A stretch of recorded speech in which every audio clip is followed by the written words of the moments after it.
Welcome back. Wow, we're so in sync right now. So in sync. 27 days, or however long we've been in Mexico. It's been a long while. We've not left each other's side. I know, but that's all about to change this morning. Are you sad? I'm very sad. We've come to the end of our holiday. We've been here for nearly 3 weeks, and it's been heavenly. But now Lachie's flying to Nashville into a snowstorm, which will be fun.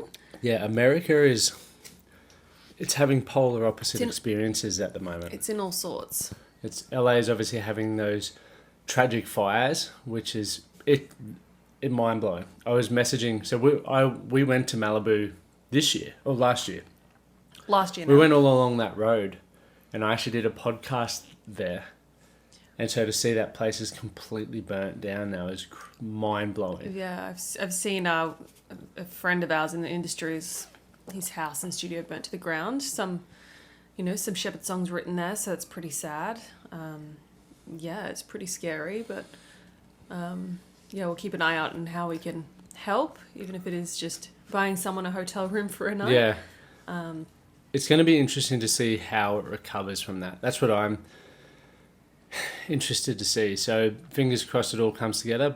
Then on the flip side, so flying into Nashville, we've had some buddies here who were at Emma's wedding, which is the reason why we're in Mexico.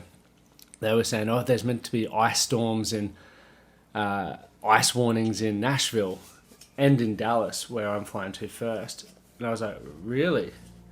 And then I saw Nashville is bucketing down. It's meant to get like 7 inches of snow. So I'm hoping, and Nashville isn't one of those cities that is equipped to deal with snow.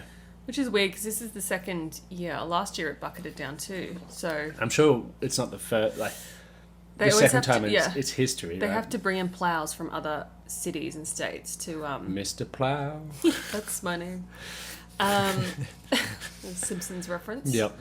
So anyway, how are you feeling about embarking on this 58 marathons, 58 days? How many days till you start? It's like, what is today? Today's the 11th, so I started on the 22nd. It's the 11th in America, it's the 12th in Australia. I am excited. I've done all I can do, really, physically. You're ready. I'm either ready or I'm not ready. I feel like I'm ready, but we'll find out. There's a few things I need to do to prepare. We obviously are going early because I want to set up the van, get the Starlink set up, set up the bed. We realized yesterday we walked into a shop, Amy and I did, and it smelled lovely. So I said, I'm going to get some nice fragrances for the boys so it doesn't smell like a frat house. But I also need to get conditioned to running in the snow again. I think last year I was very fortunate because we got there, at the start of October, I think, and it was still warm at that point. So we got to, I guess, adjust or climatize with it as it got cooler. Whereas this year I'm just going from summer in Australia where it's 40 degrees Celsius, beautiful, maybe 100 degrees Fahrenheit. Sorry, summer in Nashville, summer in Australia, and then winter in Mexico, which is still summer. Yeah, it's very in some places, 25 degrees Celsius, so maybe 70 degrees Fahrenheit. So it's been warm. So that's going to be the one challenge, is going back to the snow, trying to find my snow gear. I've got 25k tomorrow, so we'll find out. I'll find out pretty quickly what I need and what I don't. Where are you going to run, Shelby? Probably, yeah. I'll probably just run from where we're staying to Shelby Bottoms and back or something. Yeah, because I don't know whether you can drive anywhere in that snow. Definitely not with our car. No, you won't be. I'll run, and I'll just see, because it'll let me know if the shoes that I've got are waterproof, if the gloves that I've got to find them. We've got to go to the storage unit and dig that up. But aside from that, I've been given some shots I need to collect for the documentary, so we're making a documentary out of it. Shots as in? Sorry, as in camera shots, because our videographer doesn't get here obviously until we start. So he's like, you got to film saying goodbye to Amy. You've got to film going to the airport. You got to film all of these things because they could be useful for the documentary. So I'm going to obviously be a co-producer now. Yes. That's right.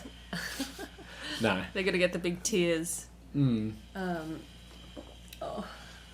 do you feel though? Because it is potentially, so at worst it's going to be Well, today's the 11th. I either won't see you until... Well, there's 3 options actually now. Can we talk about the tour or no? Just say a tour, yeah. There's a tour happening. And at the moment, it's half a tour, which means Amy will be on tour from the 4th to the 16th of March. In the USA. In the USA.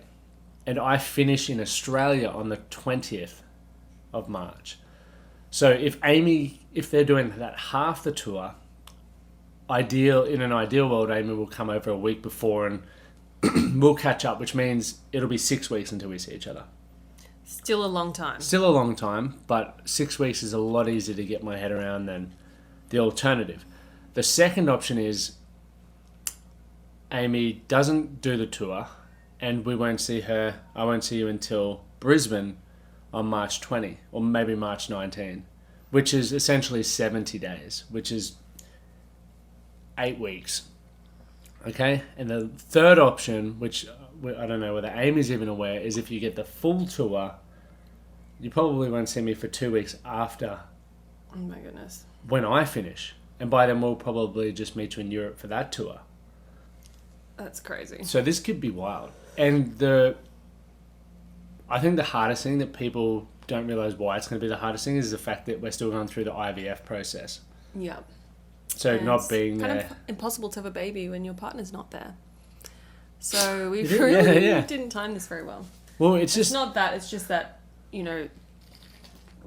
12 months ago when we planned this, like started playing the run, we weren't doing IVF. right. And the tour, And then tours pop up and you never know the timing, and it's like trying to make it's like trying to herd cats, really. Trying to make all the stars align, and the scheduling is crazy. Yeah, it's pretty challenging. But our biggest goal in 2025 is To have a baby. yeah. Well, to at least be pregnant. Because Yeah. it might take some time. But also, I don't think there's really a goal that we can have control over. In saying it's a goal of ours, it's in terms of putting that as a priority. Yeah, yeah, exactly that. I think after this first quarter, which is already chaotic and had pre-commitments, I think every decision will be, will it help us with the main goal or will it not? Will probably be the questions that we asked. Yeah. So, yeah, that's going to be challenging. I think as well, like, because I know how, well, I don't actually know, but I feel like it's a deeply personal and emotional thing, the IVF, because you also don't know what's going to happen, and the fact that I won't be there to go through it with you, you feel kind of like a shit dude. Yeah. Well, it's not your fault, and it's just the sacrifices you have to make all of your dreams come true. And I think it'll make the payoff even sweeter when we get there. But yeah, I've got to do part of the IVF cycle by myself, and potentially the next cycle, depending on what we decide. So it's going to be an interesting ride, but luckily I've got amazing family. I mean, Emma will be there for a lot of it. Yeah. There's FaceTime, which will help. Yeah. Well, it takes us back to the beginning of our relationship. Before FaceTime even existed, we were using a thing called Snapchat. I know a lot of the young people on here listening know what Snapchat is. They're using Snapchat Yeah, I don't still. really use it, but we used to use it because when you would... essentially, it's like a photo sharing platform. Yeah, there was only Skype. There was no such thing as FaceTime when we And started. Skype you had to pay to use, and we were too stingy. Yeah, so we'd just go, and we realised that Snapchat had this new feature where a circle would appear if your friend was online, and you'd hold it down, and if you're holding it down at the same time, It would video call. yeah, and it was like a portal. It would open like a small circle on the screen that you could talk through. And we used to like hold on to it for hours, and that's essentially how we started dating. Yeah, we Snapchat. would spend hours because Amy was touring. I was back in Toowoomba, so we'd just like lay on the phone talking, and it used to be so frustrating because you'd have to hold pressure on it to allow the conversation, and we'd be talking for so long that like your thumb would get sore and it'd lose a little bit of pressure and it'd shut the call off, or you'd just fall asleep and it'd just like shut the pressure off. And eventually they brought it in where you could hold it down and swipe like left or right, and it locked it. I forgot that. And then you had a call. And then obviously Apple said, hey, video calls, genius. And here we are. So video calls are awesome. However, I think I do really wish you were coming on it, if I'm being honest. I think it would have been such a fun experience. Like, part of me says, like, it'll be boring as batshit for you because I'm running for 4 hours plus. Yeah, and then I we're could be driving. like prepping, I could be cooking, I could be doing all sorts of things.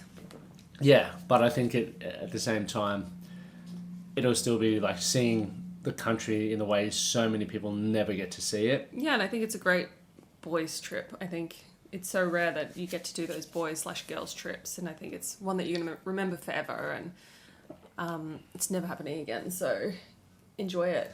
We will see, ladies and gentlemen, because I have a feeling. I'm not going to share what that feeling is, but if you want to follow along, make sure you go over to my Instagram and follow along, and you'll get to definitely. But no, I'm not too sad because I'm excited for you. I think it's going to be, and you're excited. I think it's a great thing. So can't hold you back for my own comfort. I'm a peacock. Let me fly. No, I think it's going to be definitely. As exciting as it is, it's definitely going to be very hard. I was thinking about it when we were laying in bed last night. I'm like, I'm going to be in bed by myself for a long time. And you just, it's essentially changed because it's not like a 1 or 2 day. I normally go nuts when you're away for like 4 days at a hen's party or something. So, or even when I was back in Australia for, I think, 10 days? Like those things. However, it could, this run will lead to a lot of other opportunities potentially that will help us achieve other goals in our life. So yes, I'm very much looking forward to it. But yeah, we don't need to do any questions this week. We wanted to just do this as a goodbye episode. The podcast will still be happening. We'll be doing it over online. I was thinking about it before when I was running. I was like, I wonder if we're going to have ones where you're just like crying or it's like real like emotional, but I feel like Amy and I should probably talk first before we get on for a podcast, so it's actually a bit structured. But also, you know what we should do? We're overdue for a catch up with all of the Patreon members. I'm keen. So if you're keen for that, to have a chat with us and ask Lachie some questions about his run, catch up with us for one of our dates. We could do that one a week. You want to do or it is one that a too week? much? Maybe once every. Maybe once every fortnight or so on the road. That'd be cool. Let us know what you think. But if you do want to join in on those, head to my Patreon at Amy Shepherd Pie and join in on the fun because it's going to be a new year of Patreon goodness. I need to like restructure a few things and decide where the Patreon is leading. There's also like the merch earners. I want to do like a new range of merch for those people who have been supporting me at the highest level. So yeah, once I get back to Australia, flying today, I want to dig into some of that. And the cool thing about Patreon, much like my business, is it evolves as you evolve as a person because it is you essentially, and it's like an extension of giving for where you're at in your life. So as you potentially go into motherhood, like it'll shift dramatically. I would imagine very similar to how the academy, when I started it, I was like 26, 7, and so I was like focused on different things, had different priorities. Now as I'm moving into fatherhood, there's like a lot more dads in the group and things like that. So that's the cool thing. And I am a big believer for a lot of people listening that personal branding, I don't know why I'm just talking about this now, but is like an exciting opportunity because everyone listening is brilliant at so many things and you can actually invite people into your community because there's a lot of people wanting the opportunity to be around like-minded people. And that's what Patreon essentially is you sharing what's interesting to you and you're focused on, and there's a lot of other people who relate to that and maybe they grow out of it or you grow out of it and go into a different phase, but that's cool. One question on your mind for me. Do you have one before we wrap this up? Oh. Didn't prep you for this. I just thought, is there anything on the top of your head you want to ask me before I go? Question. I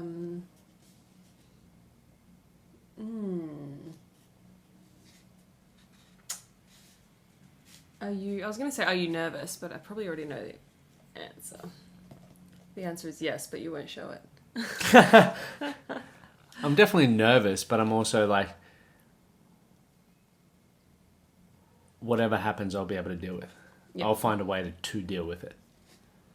And that's probably the biggest thing I hope people take away from it. Any adversity in life, it's not easy, it sucks, it's uncomfortable.